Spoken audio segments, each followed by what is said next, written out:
10월에 접어들며 가을색이 점점 짙어지고 있습니다. 개천절인 오늘도 선선한 가을날이 이어지겠는데요. 다만 아침과 낮과 밤의 기온차가 10도 안팎으로 크게 벌어지겠으니까요. 겉옷 챙기셔서 체온 조절 잘해주시기 바랍니다.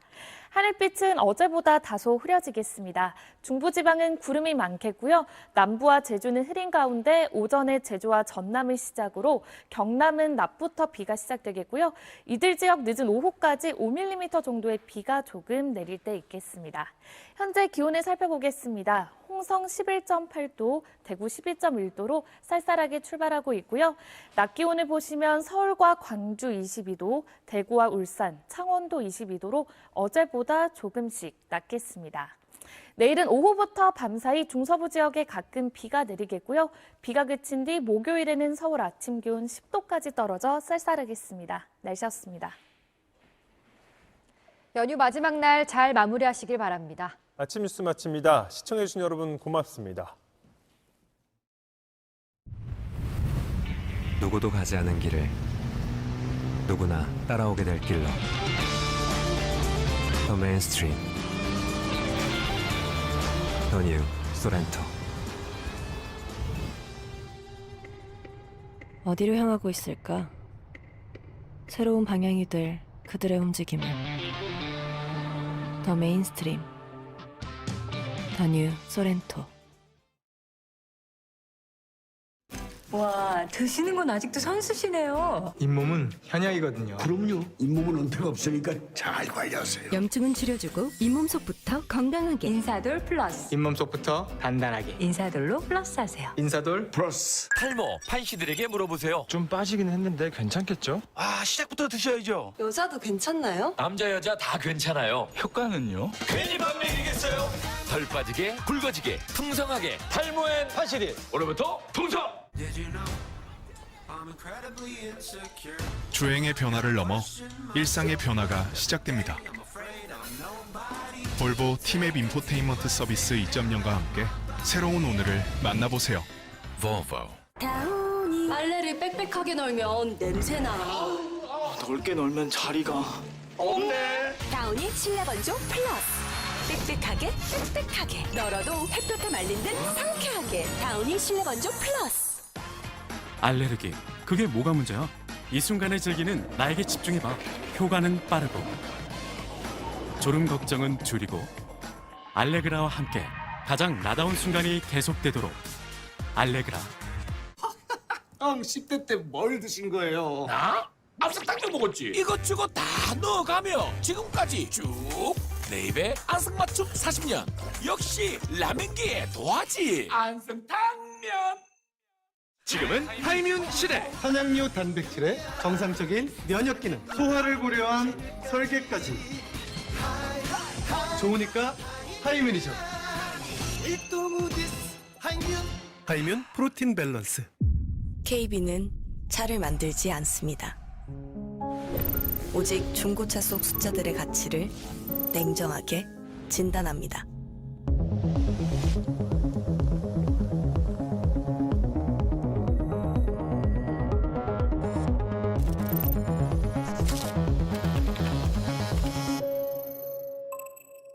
이러니 KB를 믿을 수밖에. KB 진단 중고차. 일잘러들이 알바 천국으로 몰려든다. 아침 일찍 천국하고 집에서도 천국하고 공강마다 천국하고 방학 동안 천국하는 갓생 사는 요즘 우린 모두 천국해. 알바 천국. 사장님도 천국해.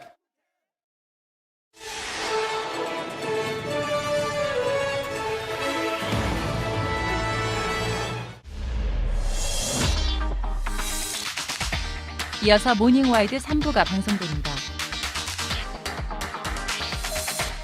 아침엔 상쾌한 수영. 힘들어. 오늘은 갈 수 있을까? 체력에 자신 없다는 말에 Say No. 체력을 위한 3가지 영역을 한 번에. 트리플러스. 나의 체력 자신감. 알레르기, 그게 뭐가 문제야? 이 순간을 즐기는 나에게 집중해봐. 효과는 빠르고 졸음 걱정은 줄이고 알레그라와 함께 가장 나다운 순간이 계속되도록 알레그라.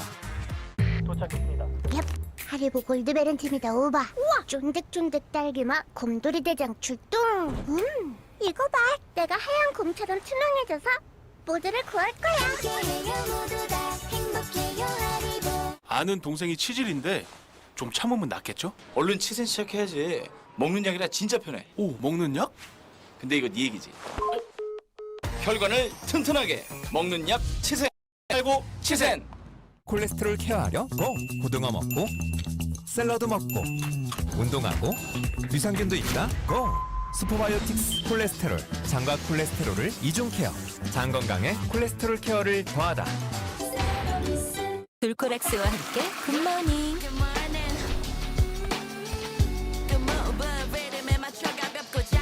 변비가 당신의 하루를 막고 있다면 돌코락스로 쾌변 순간을 찾아주세요. 굿모닝 돌코락스.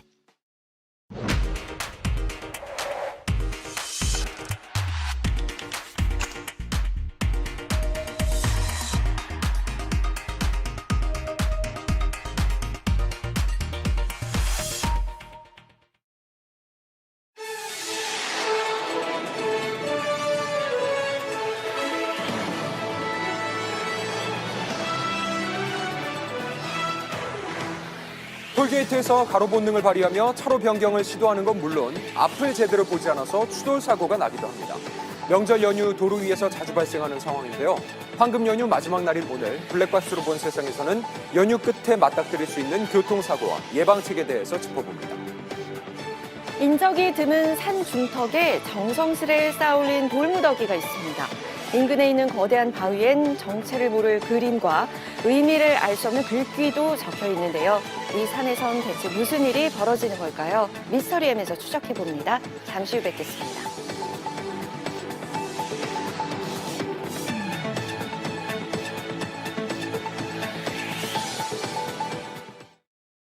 아는 동생이 치질인데 좀 참으면 낫겠죠? 얼른 치센 시작해야지. 먹는 약이라 진짜 편해. 오, 먹는 약? 근데 이거 네 얘기지. 혈관을 튼튼하게 먹는 약 치센. 치질 참지 말고 치센. 저라고 어떻게 매일 관리받으러 가겠어요. 그래서 전 마데카 프라임. 좋다. 브라이트닝, 흡수, 탄력을 하나로. 마데카 프라임. 화장이 잘 받아요. 금금금 삼삼 금금금 삼삼 건강하게 금산인삼 우리에게 금산인삼 금금금 삼삼 활력 충전 금산인삼 금산인삼으로 대한민국을 건강하고 활력 있게 금산인삼. 귀뚜라미 카본 매트 잘 쓰고 계시죠?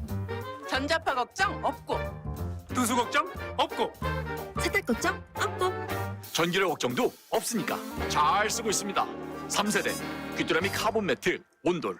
잘 먹고 잘 자고 메이킨으로 잘 비우면 그게 바로 행복이죠. 변비, 복부편만 식욕부진 한 번에 싹! 메이킨 오늘도 모레도 유쾌 상쾌 통쾌 변비엔 메이킨.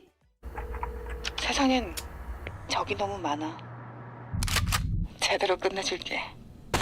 피부 고민 끝내주는 표적 케어. 확실한 표적 케어. 바이오일 보. 알레르기 그게 뭐가 문제야? 이 순간을 즐기는 나에게 집중해봐. 효과는 빠르고 졸음 걱정은 줄이고 알레그라와 함께 가장 나다운 순간이 계속되도록 알레그라.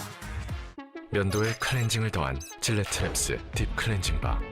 면도날이 닿기 전 이물질을 제거. 한 번의 움직임으로 깔끔한 면도. 면도와 각질 제거를 동시에. 신제품 질레트랩스 딥 클렌징 바.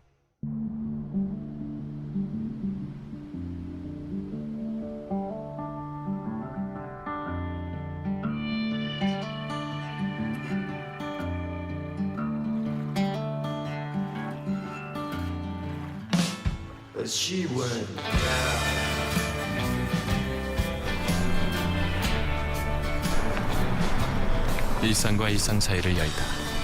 산타페.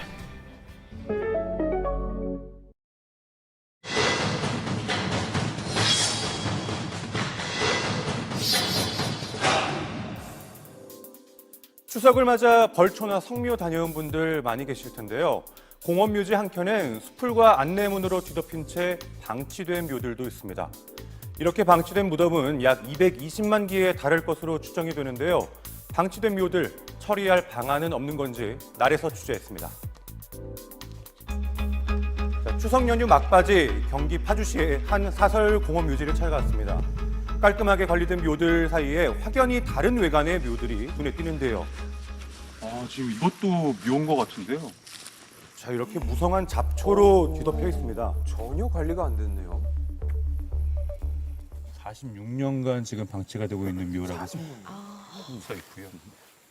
비석인데 지금 안내문이 보시는 것처럼 이제 세로로 붙여져 있네요. 체납 묘지 관리비. 관리비가 체납된 분묘의 개장을 권유하는 내용의 안내문. 자, 이렇게 묘원 곳곳에는 오랜 기간 사람의 손길이 닿지 않고 방치된 빈묘들이 보입니다. 방문객들의 마음도 편치는 않은데요. 미관상도 솔직히 안 좋고요. 기분이 안 좋죠. 사실 우리 묘의 바로 옆에 이러다 보면 좋을 수가 없죠, 사실은. 올라가다 보면 되게 많아요. 신경을 안 써서 그런 건지 관리비 체납 막 써놓고 너무 안 됐더라고요. 자, 이렇게 방치된 분묘들 얼마나 되는 걸까요? 지금 전체적으로 이제 묘지는 한 8,000개 정도가 그렇게 있어요. 많아요? 1970년대에 이제 설립이 됐는데 1970년대에 이제 묘지를 쓰시고서 뭐 지금까지 연락이 안 되거나 그런 묘지도 많이 있습니다. 8,000개 중에서 한 2,000개 정도가 지금 무형 분묘로 금액적으로 하게 되면 1년에 이제 2억에서 2억 5천 정도 발생된다고 보시면 됩니다. 연고자가 더 이상 찾지 않거나 관리비를 납부하지 않아 방치된 분묘들. 자, 일부 사설 공원 묘지에서는 자체적으로 무형 분묘로 분류를 하고 있습니다. 네. 실명기가 됐고 거기에 대부분 40%는 안 오세요. 그 전화번호는 옛날 010 번호, 018 번호 보니까 막 찾을 수가 없고 마찬가지가 점점 찾아오시는 분도 점점 감소. 자, 사설공원 묘지에 있는 분묘 31만 기 중 10년 이상 관리비를 체납한 분묘는 9만 6천여 기. 그중 66%가 30년 이상 체납 중입니다. 자, 묘원 측에서는 관리비뿐만 아니라 또 다른 문제점으로 골치라고 하는데요. 이제 뭐 50년 전 때문에 이제 거의 만장 상태고요. 자리도 없는데 이런 묘지들 때문에 더 이상 뭐 이제 만들 자리도 없고요. 자, 이렇게 묘원의 금전적 손해뿐만 아니라 새 묘를 만들 자리가 부족해 다른 사람들이 피해를 입을 수도 있는 상황인 겁니다. 사설공원 같은 경우는 같이 이용하는 사람들이 이제 민원이 발생할 수도 있고요. 경관을 좀 해칠 수도 있고요. 그 묘지가 거기를 점령하고 있음으로써 본인의 이제 의도대로 계획대로 사용을 하지 못하는 경우가 있을 수 있는 거죠. 자, 그렇다면 이 납골당 같은 봉안 시설의 상황은 어떨까요? 저희가 3만 8천 위 정도 되는데요. 봉안묘의 경우 15지 정도로 파악하고 있습니다. 매장묘보다 무형고가 적은 경우는 화장으로 장례문화 바뀐 시점이 얼마 안 됐기 때문에 그런 것 같고요. 그리고 또 유가족들께서 관리하기도 상대적으로 용이하다고 보여집니다. 자, 그렇다면 방치된 묘들 대부분 이런 매장묘라는 건데요. 그 이유는 무엇일까요? 크게 보면 도시화, 그다음에 이제 핵가족화라고 볼 수 있을 것 같습니다. 대부분 이제 접근성이 좀 좋은 곳에 살았다면 지금은 이제 다 도시로 나왔기 때문에 묘지를 방문하는 횟수도 좀 줄게 되고 묘를 관리하는 가족 수도 줄어들다 보니까 그 책임이 적은 사람한테 갔고 그런 이유가 가장 크다라고 보여집니다. 자, 이렇게 무형분묘는 과거부터 계속해서 증가하고 있는 상황입니다. 사설공원묘지만의 문제는 아닌데요. 공설공원묘지에도 무형분묘는 존재합니다. 서울시설공단은 300여 기 이상의 무형분묘 개장을 추진하기도 했습니다. 전국에 있는 무형분묘는 최소 220만 기로 추정이 되는데요. 면적은 66제곱킬로미터, 이는 여의도 23배에 달하는 크기입니다. 자, 이런 무형분묘를 처리할 수 있는 방법은 정말 없는 걸까요? 분묘를 설치할 수 있는 이제 땅이 한정돼 있으니까 60년까지만 사용할 수 있도록 하는 게 바로 한시적 매장 제도라고 볼 수가 있는데 뭐 무연고 묘지가 돼버린다거나 연고자가 있더라도 이장을 안 해가는 경우에 어떻게 처리할 것인가. 그래서 이게 법에 규정은 되어 있는데 현실적으로 비용이 많이 들어가다 보니까 지자체에서 좀 예산을 투입하기가 어려운 부분들이 있거든요. 전국에 있는 공업묘지 중 이처럼 수십 년간 방치되어 있는 무연분묘가 전체의 30%가 넘을 것으로 추정이 되고 있습니다. 상당하네요. 이와 같은 문제를 해결할 방법은 없는 걸까요? 사설법인 묘지에 대해서는 국가가 최소한 10년 이상 관리비를 체납한 경우는 그 무연고 시신의 규정에 준해서 개장 신고를 해서 개장할 수 있도록 법률을 만들어야 된다, 이런 얘기입니다. 자연장이라고 하면 흙하고 섞어가지고 이렇게 묻고 이렇게 덮거든요. 그러면은 뭐 거의 그냥 토화되는 거죠. 다차장을 가하지 않아도 되는 방법이라 하여 이제 권장하고 있습니다. 가족에 대한 인식과 고인을 기리는 방법도 점점 변하고 있는 만큼 법도 변화할 필요성이 있어 보입니다.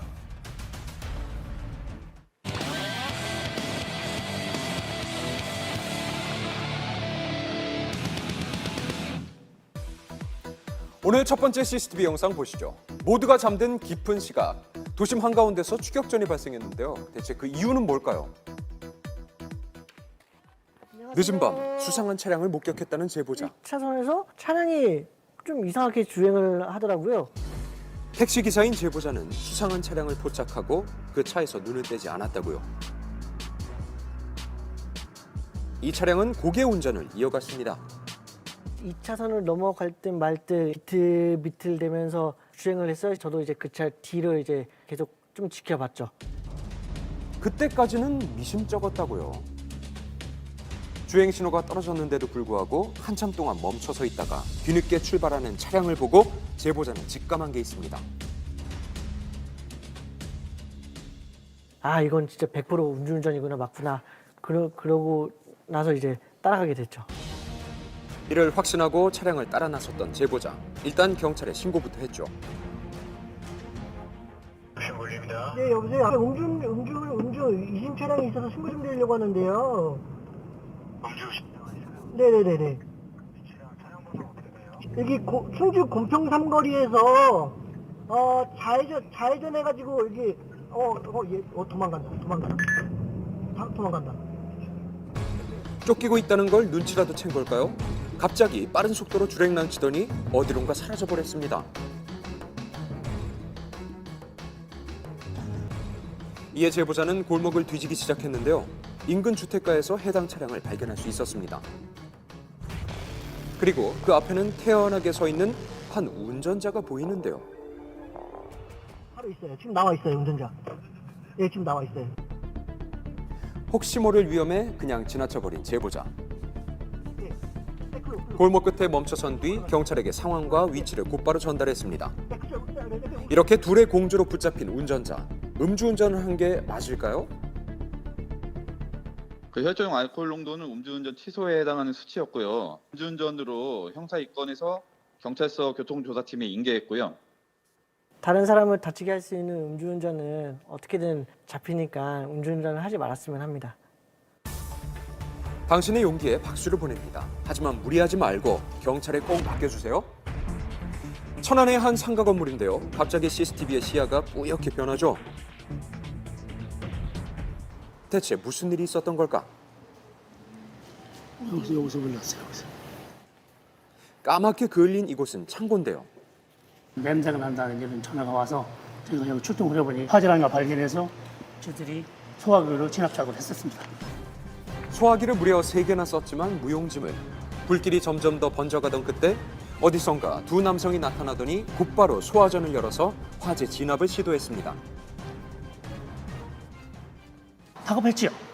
불이 났으니까 이렇게 뛰어내려와서 소화전을 가지고 끄집어내서 불을 이렇게 쏴줘서 도움이 많이 됐습니다. 건물 4층 복층장으로 가시면 볼 수 있을 겁니다. 오늘도 열심히 운동 중인 두 사람이 그날 화재 진압의 주인공이라고요.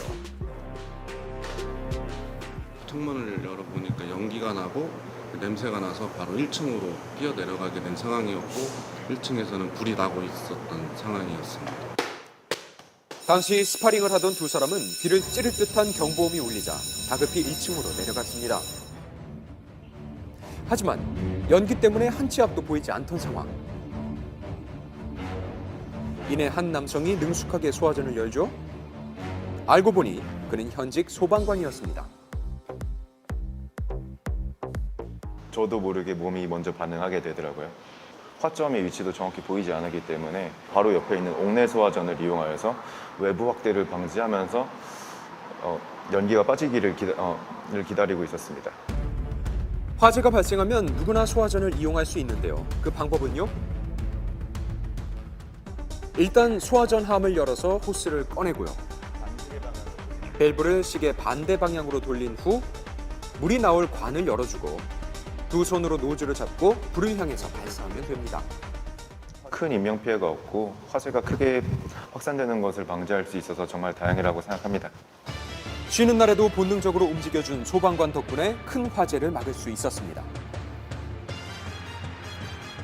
이어서 다음 영상 보시죠. 한 시민이 서럽게 울고 있고 그 옆에는 경찰관이 서 있는 모습이 포착됐습니다. 대체 이날 어떤 일이 있었던 걸까요? 지난달 4일 오후 2시쯤 강남역 지하상가 곳곳에서 경찰들의 분주한 움직임이 포착됐습니다.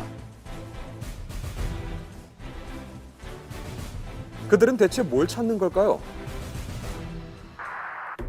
그 시각 한 여성이 서럽게 울고 있는데요. 무슨 일이죠? 저희가 순찰 근무 중이었는데 그 한 아이의 어머니께서 저희를 보고 아이를 잃어버렸다면서 울면서 저희에게 말씀해 주셨습니다. 약 20분 전의 상황입니다. 아이는 분명 엄마와 함께였죠. 서울로 나들이 왔던 이들은 가방을 맡기려는 듯한데요. 문제가 생긴 건지 한참을 서성이던 중 아이가 점점 더 멀어집니다. 그러다가 순식간에 시야에서 사라져버린 아이. 이걸 잠시 후에야 눈치챘다고요. 6살 남자아이고 검정색 상하이를 입었다고. 만 8세 이전은 3시간이 골든타임입니다. 흉기난동 예고 때문에 강남역에는 기동대가 파견돼 있었던 터라서 경찰들은 곧장 수색을 시작했죠. 시간은 점점 흐르고 있는 상황인데요. 애가 타들어가는 엄마는 급기야 눈물까지 보입니다. 어느덧 15분이 흐른 상황. 그런데 그때 경찰관이 아이를 데리고 나타났네요. 한 500m 정도는 떨어져 있었던 것 같습니다. 6명 정도에서 그 지역에 근무하던 인원들과 이제 또 추가적으로 이제 근무를 더 수색을 실시해서 쉽게 찾을 수 있었습니다. 아이는 해맑게 웃으면서 상점들을 구경하고 있었습니다. 발견 당시 아이는 지하상가 곳곳을 구경하고 있었다고요. 다행히 엄마 품으로 돌아올 수가 있었습니다. 혹시 모를 아동 실종에 대비하려면 어떻게 해야 할까? 지문 사전 등록 시스템을 운영하고 있습니다. 이거는 이제 지구대나 파출소 가셔서 무료로 이제 아기 지문을 등록해 놓으면 아이를 잃어버렸을 때 더 쉽게 찾을 수 있으니까 많은 등록해 주시면 되겠습니다. 골든타임을 놓치지 않고 나서준 경찰관 여러분 고맙습니다. 추석 연휴 나흘 동안 고속도로를 이용한 차량은 약 587만 대. 지난해 추석 연휴 마지막 날에 발생한 사고는 394건에 달합니다. 연휴의 끝자락이라고 잠시 마음을 놓았다간 큰 사고로 이어질 수 있는데요. 귀경길엔 주로 어떤 사고가 발생할까요? 첫 번째 사고입니다. 앞에 보니까 가변차로를 더 이상 이용할 수 없다는 그런 표시가 있어서 진로 변경을 좌측으로 하던 그런 상황이었었고요. 안전거리를 유지하며 차로 변경을 한 제보자. 4차로로 진입을 마친 순간 뒷차가 속도를 줄이지 않고 달려와 제보자 차량을 강하게 추돌했고 그 충격으로 앞차까지 들이받고 맙니다. 이 사고로 제보자는 병원 시세까지 졌는데요. 뒷차는 왜 사고를 낸 것일까? 차를 보면 전혀 제동하지 않고 그대로 이렇게 주행하셨던 것으로 보이고 전방 주시를 좀 제대로 하지 않았다라고 조금 의심하고 있는 상황입니다. 당시의 도로는 정체 상태였는데요. 차 간 거리가 약 20m인데도 속도를 줄이지 않았던 것입니다. 무조건 차로 변경을 시도한 차량이 잘못이다라고 경찰서라든지 상대방 그 보험사에서 그렇게 주장하고 계시는데 답답한 마음이 좀 드는 건 사실인 것 같습니다.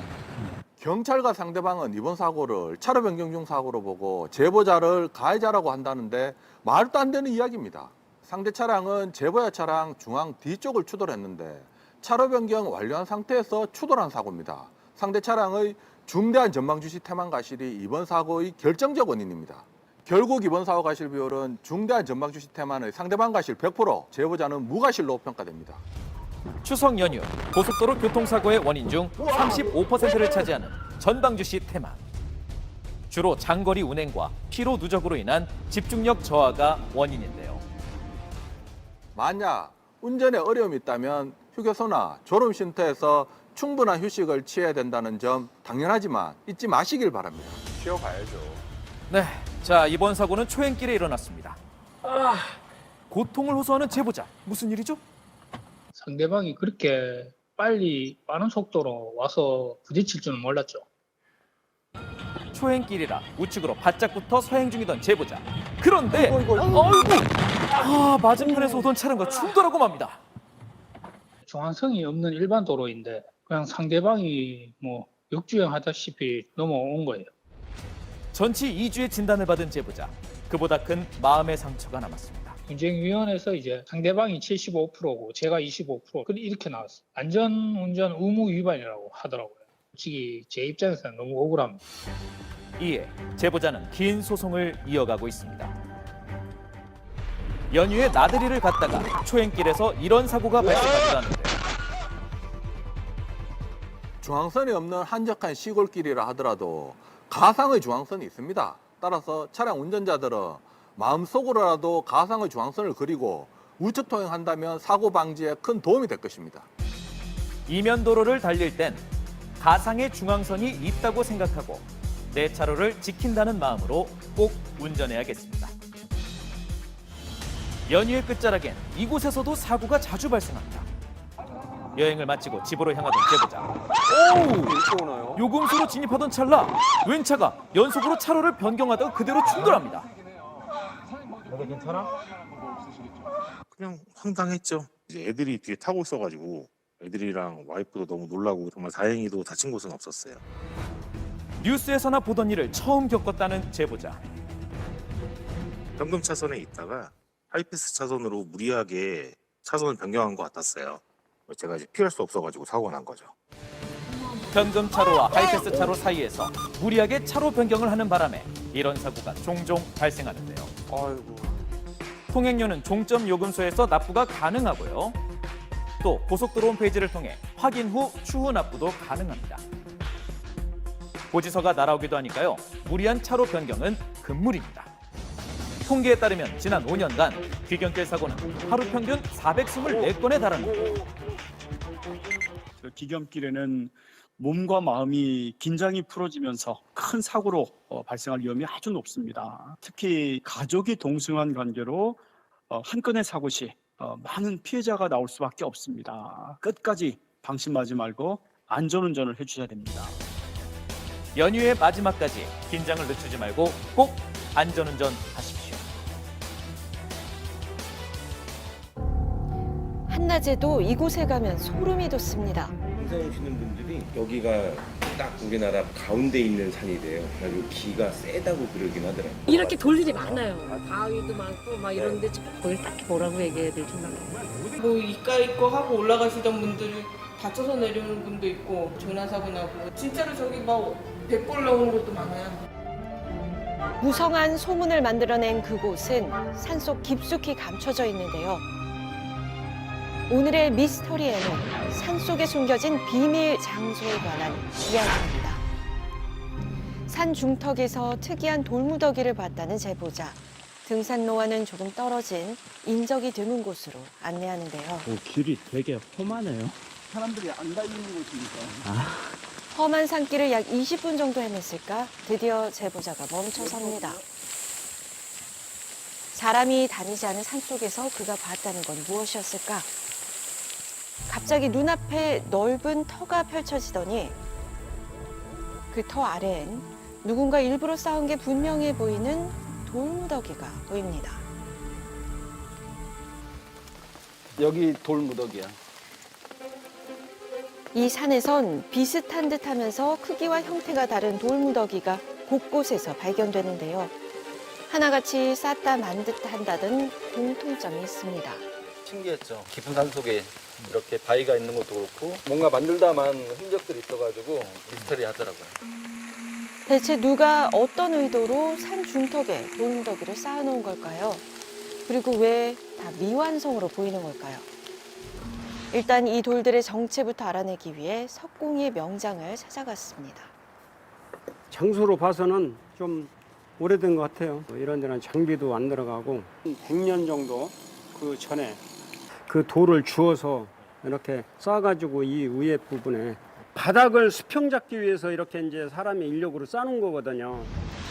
꽤 오래전 사람이 직접 쌓은 것으로 보인다는 얘기. 그렇다면 돌을 쌓아 무얼 만들려고 한 걸까요? 터 같은 거 아니에요? 예성터. 돌을 보니까 옛날 돌 같은데?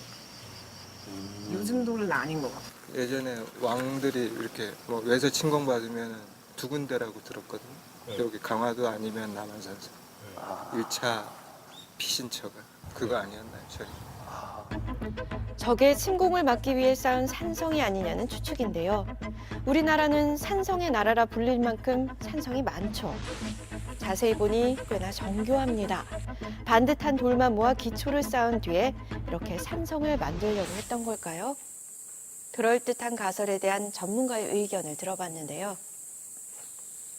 여기는 그 옛 산성터라고 보기는 어렵고요. 산성이 있으려면 정상 부근에 있어야 되는데 여기는 산 중턱이기 때문에 산성이기는 어렵습니다. 또 이 전체 구릉으로 봤을 때 여기는 산성이 들어설 그런 위치는 아닙니다.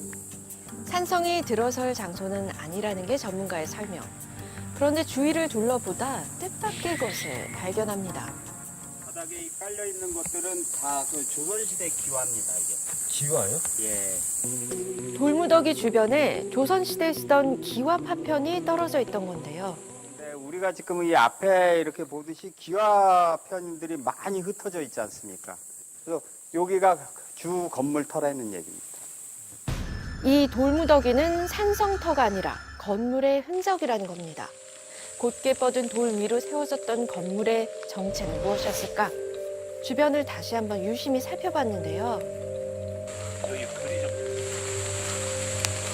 근처 바위를 자세히 보니 세월의 흔적이 느껴지는 글자들이 있습니다. 이 글씨가 비밀을 푸는 해답이 될 수 있을까? 여기 영국 그림이랑 무슨 글씨가 새겨져요. 게다가 돌무더기 인근엔 글귀와 그림이 있는 바위도 자리 잡고 있는데요. 이곳의 정체는 과연 무엇일까? 다시 한번 탐문에 나섰습니다. 절이 있었는데 그렇게 절을 불질러서 태워가지고 옛날에 뭐 말론 절이 지었다가 헐었는지 어떻게 그런 말이 있어요. 예전에 절이 있던 절터였다는 마을 주민들의 증언. 정말 이곳에 절이 있었던 걸까? 멀지 않은 사찰을 찾아가 확인해 봤는데요. 정사하고 관련이 없어요. 네, 그런 건 없고요. 만사는 여기 단 하나예요. 네. 사찰에 딸린 말사도 아니고 절터와도 관련이 없답니다. 잡힐 듯 잡히지 않는 돌무더기의 실체, 실마리를 찾기 위해 인근을 살피던 중 수상한 건물 한 채를 발견했습니다. 산 중턱에 지어진 이 건물은 비밀을 푸는 열쇠를 쥐고 있을까? 직접 찾아가 봤는데요. 굳게 잠긴 건물 내부엔 여러 장의 그림이 걸려 있습니다. 조금은 낯익은 듯한 모습인데요. 한참을 살피던 중 제작진에게 한 남성이 다가옵니다. SBS 모닝와이드라는 프로그램에서 나왔는데요. 단군 할아버지하고 그 옆에는 한웅 할아버지예요.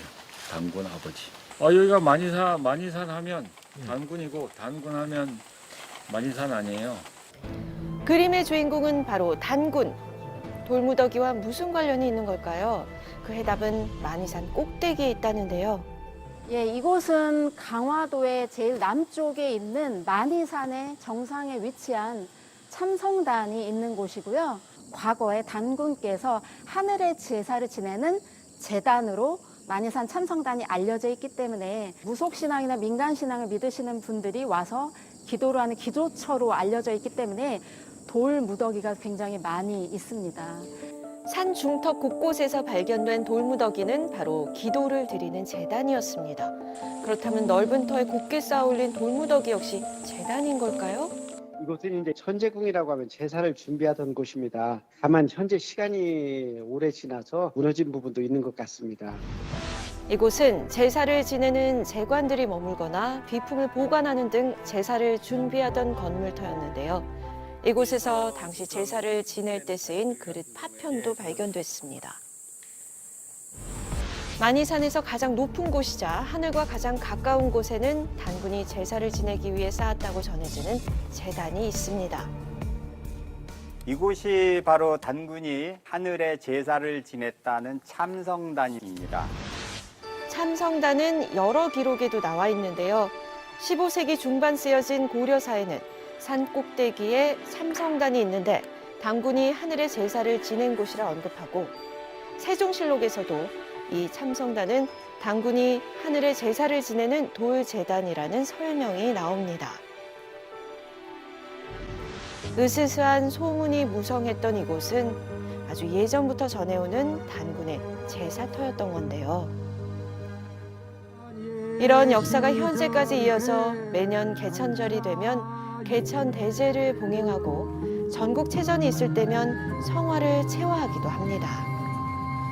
우리나라 제천의례의 전통을 볼 수 있는 유일한 장소라고 하는 점에서 의미가 깊고요. 그와 함께 우리나라 역사 속에서 참성단이 고대 그 제천의례를 증명할 수 있는 그런 유적이라고 하는 점을 반드시 기억하고 가셨으면 좋겠습니다. 빼어난 자연경관과 함께 유구한 역사의 흔적을 찾아오는 사람도 많았는데요.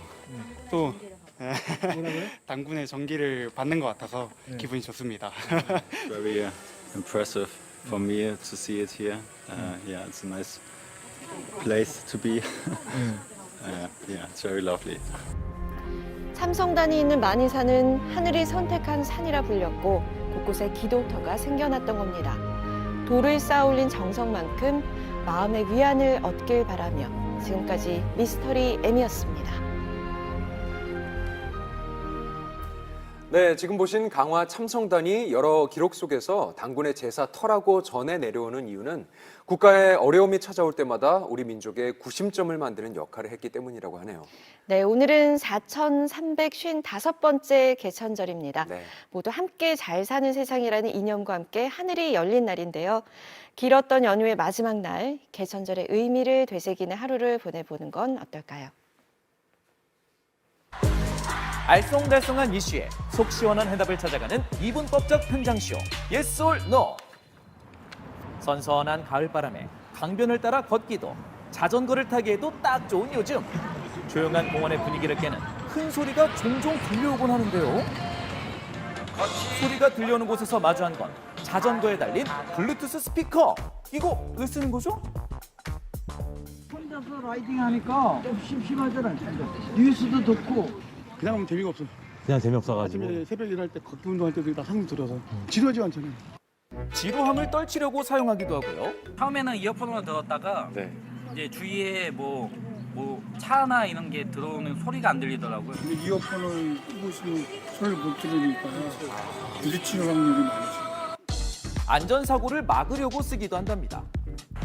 야외에서 스피커를 사용하는 사람을 일명 스피커족이라 부르는데요. 과연 우리는 얼마나 자주 그들을 마주할까? 평일 오전 7시에 약 1시간 동안 살펴본 결과 스피커를 사용해 음악을 듣는 사람은 총 6명.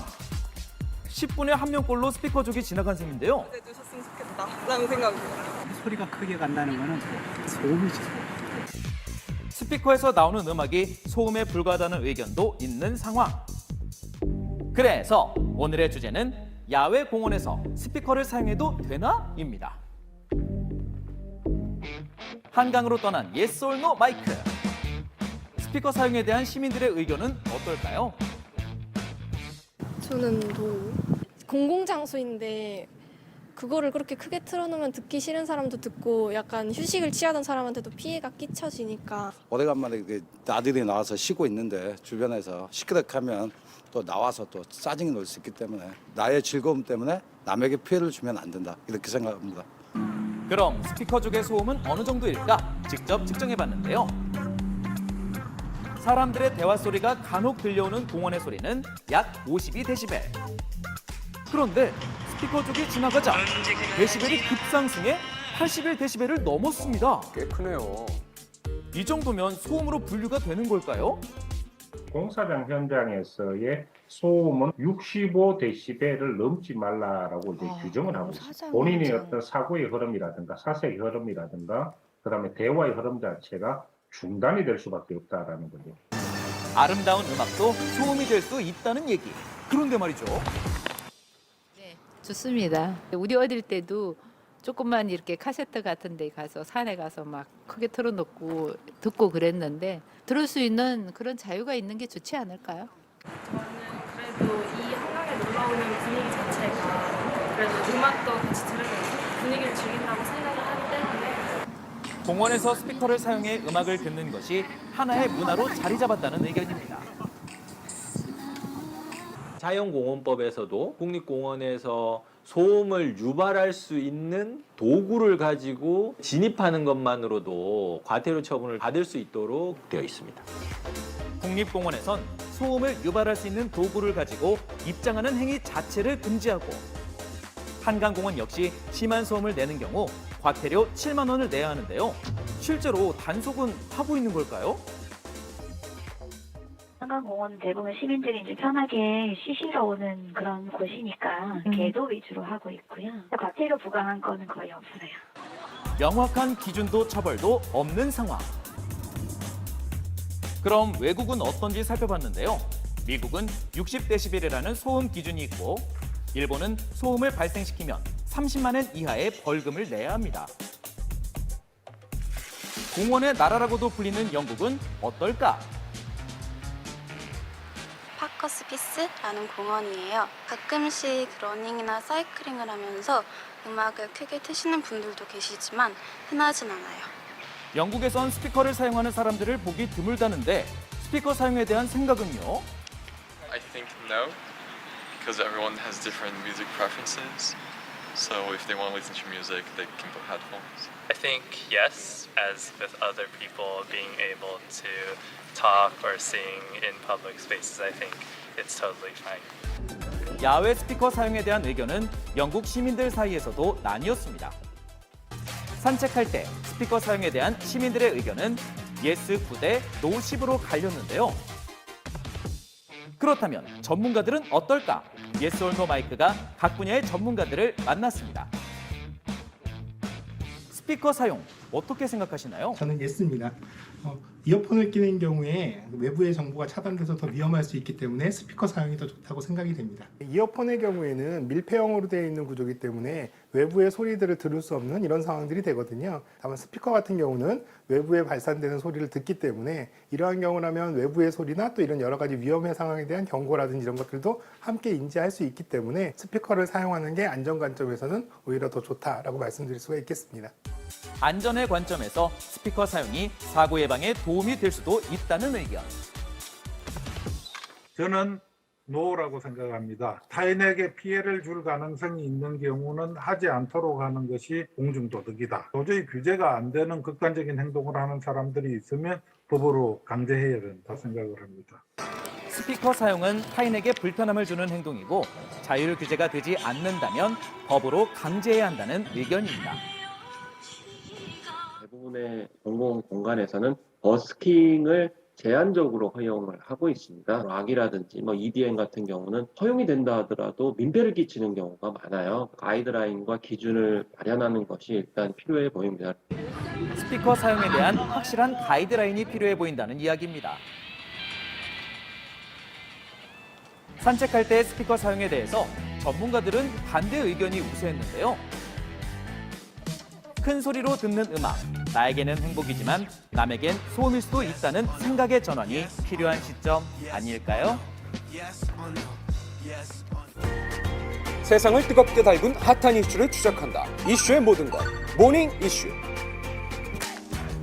오늘은 수능을 보지 않는 18살 소년에 대한 이야기인데요. 유별난 소년이 살고 있다는 전북 진안. 그는 이미 동네 스타라고요. 찍으면서 음악도 틀어놓고 막 하더라고요. 지나가다 보면 탕탕 소리가 나는데 되게 요즘 젊은 애들하고는 좀 틀리더라고요. 그래요? 집은 의외로 조용한데요. 거실에서는 주인공인 소년이 느긋하게 티타임을 즐기고 있네요. 시간은 벌써 10시.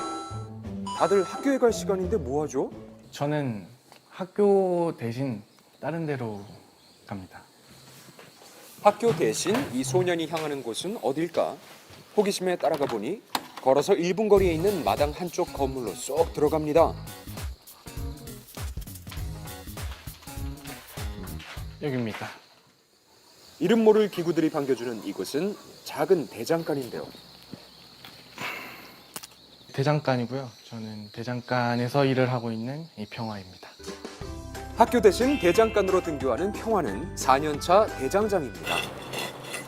닭장을 개조해서 만든 대장간에서 하루를 보내는 평화. 배운 걸 복습하기도 하고 주문 들어온 제품을 만들기도 한다고요. 오늘 만드는 건 밭일의 필수품이죠. 홈인데요. 근데 망치질을 얼마나 하는 거예요? 해본 건 아닌데 그래도 한 몇천 번 하지 않을까. 수천 번의 망치질이 필요한 홈이. 모양을 망치로 보통 잡습니다. 그냥 망치질만 하면 되는 거 아니에요? 한번 해보실래요? 정확하고 세게 하셔야 돼요. 호기롭게 도전했지만 결과는 처참합니다. 너무 힘든데요? 아. 아이 쉽지 않네요 이게. 이렇게 비교해보니까 역시 숙련자는 못 따라가겠죠? 그렇게 1시간 반을 두드린 끝에 호미가 모양새를 점점 갖춰갑니다. 이제 손잡이만 끼우면 되는데요. 꽤 능숙하게 마무리 짓는 평화. 그러면 완성입니다. 밭일할 때 잘 쓰이겠죠? 그런데 평화는 왜 대장장이가 되고 싶었던 걸까? 초등학교 때 유튜브를 보다가 대장장이들이 여러 명이 모여서 뭐 영화에 나오는 소품 같은 것도 만들고 멋있고 그리고 즐거워 보였고 제가 불을 되게 좋아했어요. 불을 써서 뭘 만드는 직업이니까 되게 매력 있는 것 같다. 나 이거 해야겠다. 이거 하고 싶다. 했더니 부모님도 뭐 좋다. 좋은 것 같다. 어릴 때부터 학교 밖에서 다양한 경험을 했던 평화. 중학교 진학을 포기하고 대장장이가 됐고요. 이후에는 검정고시도 봤습니다. 그런 평화의 꿈을 함께 키워왔던 사람이 있는데요. 바로 보은에서 대장간을 운영 중인 유동열 선생. 그에게 평화는 남다른 학생이었다고요. 한 번만 해 그러면 이 친구는 몸에 뵐 때까지 계속 해요. 이것도 다 그 평화가 만든 거거든요. 이거 하나씩 하나씩 다 두드려서 붙이고 하는 거예요. 이곳에는 평화가 2년 동안 수련을 쌓아왔던 흔적이 그대로 남아 있습니다. 쉬지 않고 본인이 그 하던 거 마무리까지 꾸준히 열심히 하더라고요. 그래서 와, 저 친구는 나중에 진짜 큰일 내겠다 그런 생각은 들었습니다. 그렇게 대장장이가 된 평화의 가장 큰 장점은 다름 아닌 꾸준함. 평화가 가장 뿌듯할 때는 자신이 만든 도구를 잘 쓰고 있다는 이야기를 전해 들을 때라고요. 만들어 놓은 거를 뭐 신기해하시고 대부분 좋아하시는 것 같아요. 그렇게 조금씩 인정받고 있지만 평화는 여전히 수련을 멈추지 않습니다. 여기엔 이유가 다 있는데요. 대장간이라는 직업이 거의 죽을 때까지 배워야 되는 직업이어서 열심히 배우는 중입니다. 농기구를 넘어 한옥에 들어가는 건축자재나 예술작품까지 그 분야도 늘려가는 중입니다. 평화의 대장간은 밤늦게까지 망치질 소리가 멈추질 않는데요. 다음 날, 평화가 집을 나서네요. 어딜 가는 거죠? 잇몸도 때가 있는 법. 씹는 게 불편할 때, 차가운 게 싫어질 때, 붓고 시리고 피날 때, 이럴 때 이가탄이 필요합니다. 먹어보면 잇몸이 달라집니다. 잇몸병엔 이가탄. 여행할 땐 하루 평균 2만 보 이상은 걷는다고 하더라고요. 발걸음이 가볍고 편해야 더 많이 보고 느낄 수 있잖아요. 함께하는 여행. 그래서 전 르무통을 신어요. 저 몰라요? 우리 여행 갈 때도 결혼식 갈 때도 이 머리도 내가 해줬잖아요. 당신은 이미 글램팜을 만난 적 있다. 미용실에선 원래 글램팜 써요. 글램팜 집에서도 봐요. 손상훈 씨, 이렇게 좋은 일자리 어디서 구하셨죠? 벼룩시장 국민대표 브랜드 일자리와 AI 추천 일자리로 딱 맞게 추천해주니까 국민과 일자리를 연결하다. 국민대표 일자리 앱 벼룩시장 지금 다운로드. 평화가 찾아간 곳은 아버지가 운영 중인 카페인데요. 일단 주문부터 합니다. 스크린을 매달 고리, 선반이지, 스크린 선반. 그걸 지금 만들어 달라고 하는 거예요. 기억자잖아. 남들과는 다른 길을 걷고 있는 아들에 대한 걱정은 없었을까요? 이렇게 꺾이는 여기 위에 거기다 자기 하고 싶은 것, 내가 정해놓은 목표, 이것을 향해서 그냥 가는 평범한 아이라고 생각해요. 학교 밖에서도 얼마든지 배움의 길을 찾을 수 있고 배울 것도 많고 본인이 선택하고 좋아하는 것을 하겠다는데 그걸 말릴 이유는 없죠. 평일에는 대장장이로, 주말에는 아버지 카페에 들러서 의뢰도 받는데요. 카페 한 구석에는 평화 존이 따로 마련돼 있죠. 여기 쇠로 된 거는 다 이제 제가 직접 만든 거예요. 전시 겸 판매, 아버지 지인분들이나 아니면 카페, 단골 손님들한테 가끔씩 나눠드립니다. 이렇게 손님들이 평화의 작품을 볼 수 있도록 전시해둔 겁니다. 학교를 가지 않아도 평화의 하루는 누구보다도 바쁘게 흘러가는데요. 오늘도 평화의 대장간에서는 망치질 소리가 멈추지 않습니다. 앞으로의 꿈이 뭐예요? 제가 하고 싶은 거를 하면서 제 최종 목표는 한국에서 제일 유명한 대장장이가 되는 게 제 꿈입니다. 꿈을 꼭 학교 안에서만 찾지 않아도 된다고 말하는 18살 대장장이, 평화의 꿈을 응원합니다.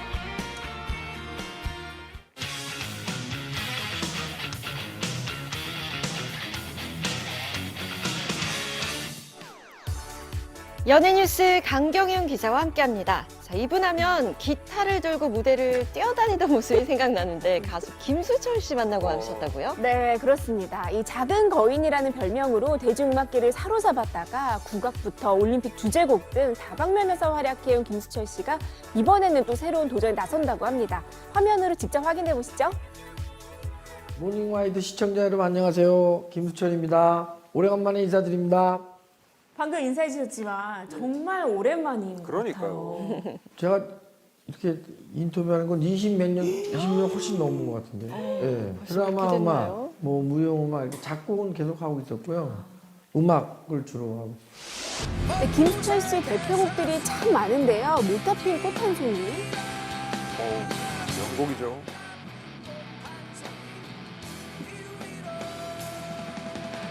또 영화 고래사냥에 나왔던 나도 약한 거.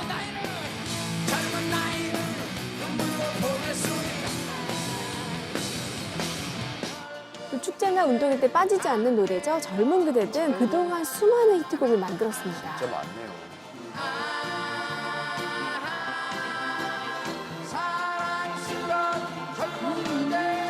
제 평생에 이제 터닝 포인트는 아니지만 한 꼭지점을 이렇게 찍자면 못다핀 꽃 한 송이를 여러분들이 저를 알게 하는 노래가 되었고요. 네. 어린이들이 좋아했던 나라라 슈퍼우드. 그다음에 영화에서는 지금으로 하면 1000만 넘는 관계거든요. 100만 장 넘은 영화 서편제 음악. 전 세계에 제 음악을 알릴 수 있었던 2002 한일 월드컵 개막식 음악. 요렇게가 제가 확 남아요. 네. 굵직굵직하게 정말 음악으로 보시고 사실 음악으로 환원하시는. 예, 그렇죠. 저는 여러분들께 보답할 게 그거밖에 없으니까 좋은 곡을 만드는 게 이제 제가 보답해 드리는 곡이죠. 김수철 씨는 1978년 전국 대학축제 경연대회에서 7색깔 무지개로 대상을 수상하며 가수가 됐는데요. 처음부터 가수가 꿈은 아니었다고 합니다. 15살 때 기타를 처음 쳤어요. 그리고 저희 부모님 세대는 이제 음악, 딴따라 문화예술을 싫어하셨어요, 다.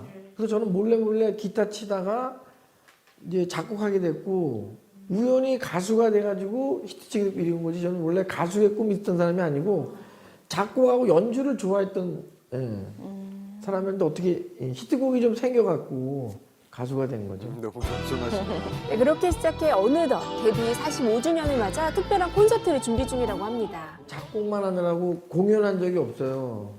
그래서 이번에 45주년 기념으로 공연을 준비했는데 국악이 이끄는 동서양 백인조 오케스트라를 준비했어요. 오케스트라도 신기한데 동서양을 합친 오케스트라. 국악이 이끄는 동서양 오케스트라예요. 그러니까 물론 우리나라도 최초지만 세계에서도 아마 최초일 거예요. 궁금해요. 이게 또 제작비가 정말 어마어마하게 들었을 것 같은 사비를 들이셨다는 얘기 들었어요. 제가 15년 동안 기업 후원 다녔는데 다 거절당했고 자비와 일부 후원인데 뭐 후원을 많이 구하지 못했고요. 거진 자비예요. 그래서 일단 그냥 하려고요. 멋있어요. 이번 공연에는 양희은, 성시경 등 동료 가수들이 함께 무대에 선다고 합니다. 제가 해달라고 했더니 흔쾌히 오케이를 하셔갖고 그때 최소한의 인사를 드려야 되겠기에 이제 여러분들의 출연료니까 아 형 우리가 출연료 돈 생각하고 온 게 아니다. 우정으로 온 거다. 그래서 제가 감동했고요. 아니 이거 개런티 했으면 제가 벌써 얼마나 많아요. 못합니다. 올해 66살이 된 김수철 씨 건강관리 비법도 물어봤습니다. 건강관리는 40에 술, 담배를 끊었어요. 딱 40에. 그러니까 지금 6, 7년 됐죠. 끊은 지.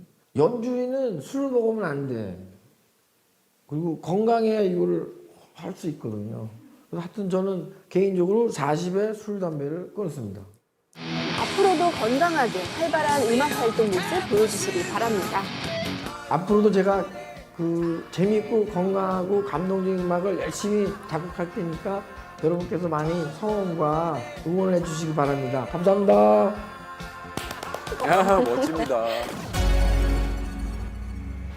대한민국을 대표하는 광고 퀸이죠. 김연아 씨와 김태희 씨가 서울에서 열리는 에드아시아 2023 서울의 홍보대사로 선정됐습니다. 에드아시아는 65년 전통을 가진 아시아 최대 광고 축제로 한국에서는 3번째로 개최되는 행사입니다.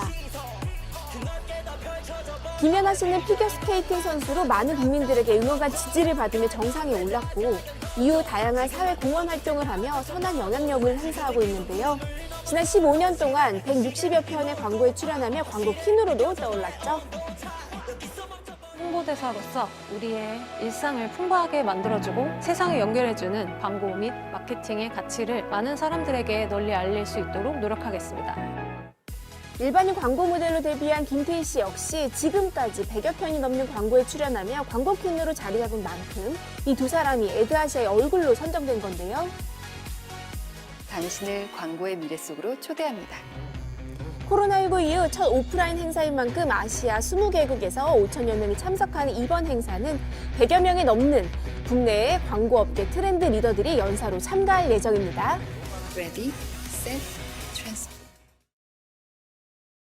오늘의 이 영광을 강화 농특산물에게 바칩니다. 강화 섬쌀, 강화 송문한 고구마, 강화 순무, 강화 새우젓. 맛의 프리미엄 강화 농특산물. 이 맛 아니까. 요즘 제일 잘 나가죠. 스타일도 좋고 돋보이는. 이건 나의 잘난 체.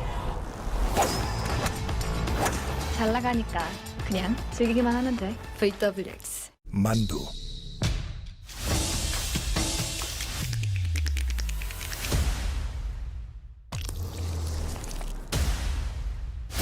기본부터 갖추시길. 더 미식 육즙 만두. 평범한 한 줄의 끈처럼 보이지만 이것이 mRNA라면 이야기는 달라지죠. 모든 것을 바꾸는 생명의 끈이니까. mRNA는 이미 바이러스와 싸우는 방식을 바꿨습니다. 널리 퍼진 질병에서 치료가 어려운 질병까지 다양한 질병에 맞서는 방식도 바꿀 수 있죠. 그리고 이 모든 건 여기서 시작됩니다. mRNA, 모더나, 모든 것을 바꿉니다. 근육통 완화, 퇴행성 협착증 치료, 생리통 치료에 도움을 주는 세라젬 V7 메디테크. 얼마나 더 좋아졌는지는 어차피 광고에 다 담을 수 없으니까. 세라젬 해볼 수밖에. 일잘러들이 알바 천국으로 몰려든다. 아침 일찍 천국하고, 집에서도 천국하고, 공강마다 천국하고, 방학 동안 천국하는 갓생 사는 요즘 우린 모두 천국해. 알바 천국. 사장님도 천국해. 요번 결혼기념일엔 여행 꼭 가는 거지? 약속을 지키지 못했습니다. 그러나 국민과의 약속, 꼭 지켜야 할 약속. 고맙습니다. 약속을 지켜주셔서. 국가보훈부. 커피, 얼음, 아이스 커피. 커피, 얼음, 아이스 커피. 참 편리하죠? 커피와 얼음이 다 되니까. 커피 머신과 얼음 정수기의 절묘한 만남. 청운 아이스 에스프레 카페. 어차피 적게 타면 적게 내는데 선할인, 후할인, 과연 할인일까? 순진하긴. 캐럿은 데이터로 똑똑하게. 주행 데이터 분석으로 선호 할인, 고민 없이 탄 만큼만. 캐럿 퍼마일 자동차 보험. 10월에 들어서자마자 가을이 갑자기 속도를 낸 듯합니다. 네. 도심 곳곳에 물든 단풍들도 하나둘 눈에 띄는데요. 오늘도 하늘에 구름양만 늘어날 뿐 완연한 가을 날씨가 이어지겠습니다. 네, 엿새 동안의 긴 연휴 끝에 부쩍 피곤함 느끼는 분들 많을 것 같은데요. 이럴 때 스트레칭을 2~3시간 간격으로 해주면 피로 회복에 도움이 많이 된다고 합니다. 네, 그리고 피곤할 때 비타민 B를 섭취하면 좋은데요. 네. 견과류나 바나나, 토마토, 또 시금치에 많이 들어있다고 하니까 챙겨 드시기 바랍니다. 연휴 마지막 날 즐겁게 보내시고요. 저희는 내일 아침에 다시 인사드릴게요. 고맙습니다.